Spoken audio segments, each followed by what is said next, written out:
मुकद्दस किताब है, उसको गिलाफ लगाते हैं कि नहीं लगाते? गिलाफ लगाते हैं।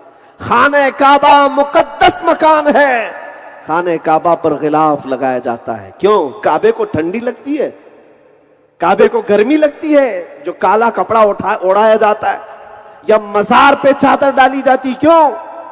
क्या औलिया को ठंडी और गर्मी लगती है? नहीं, गिलाफ और चादर इसलिए डाला जाता है कि उनकी अजमत शान बताई जाए। काबे का गिलाफ उसकी शान बताता है, कुरान का गिलाफ उसकी शान है, मज़ारात की चादर उनकी शान है। इसी तरह मेरी माँ और मेरी बहन का बुर्का उसकी शान है, उसकी शान है, अजमत शान है। नबी पाक सल्लल्लाहु ताला अलैहि वसल्लम के वो अखलाक करीमाना मैं तुम्हें बताना चाहता हूं। मेरे अजीजों, कायनात के सबसे आला अखलाक पर अगर कोई दुनिया में आया, वो मेरे मुस्तफा की जात है। जॉर्ज बर्नार्ड शॉ की बात मैंने किया।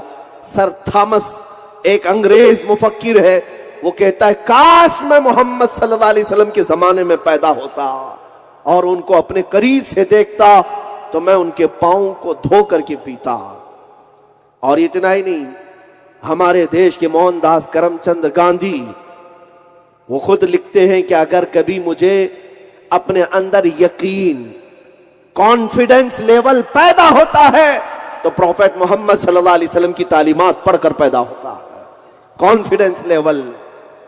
और सरोजनी नायडू का नाम भी सुना होगा, वो खुद कहती है कि आज तक दुनिया में अगर किसी के इनकलाब का असर बाकी है तो सिर्फ मोहम्मद अरबी का है। सुभान अल्लाह। बात सच्ची है, गैरों ने जो पढ़ा है वो कहा भी है। ये चंद भोंकने वालों को अगर छोड़ दें तो मैं उन लोगों की भी एक लंबी फहरिस्त रखता हूं जिनका मेरे दीन इस्लाम से ताल्लुक तो नहीं है, लेकिन मेरे आका की मोहब्बत में सरशार होकर उन्होंने नगमे भी सुनाए। वो हमारे दीन से ताल्लुक नहीं रखते। जॉर्ज बर्नार्ड शॉ का नाम सुना होगा, बहुत बड़ा एक फिलोसोफर था, एक बहुत बड़ा मुहक्किक दानिश्वर गुजरा है अंग्रेज।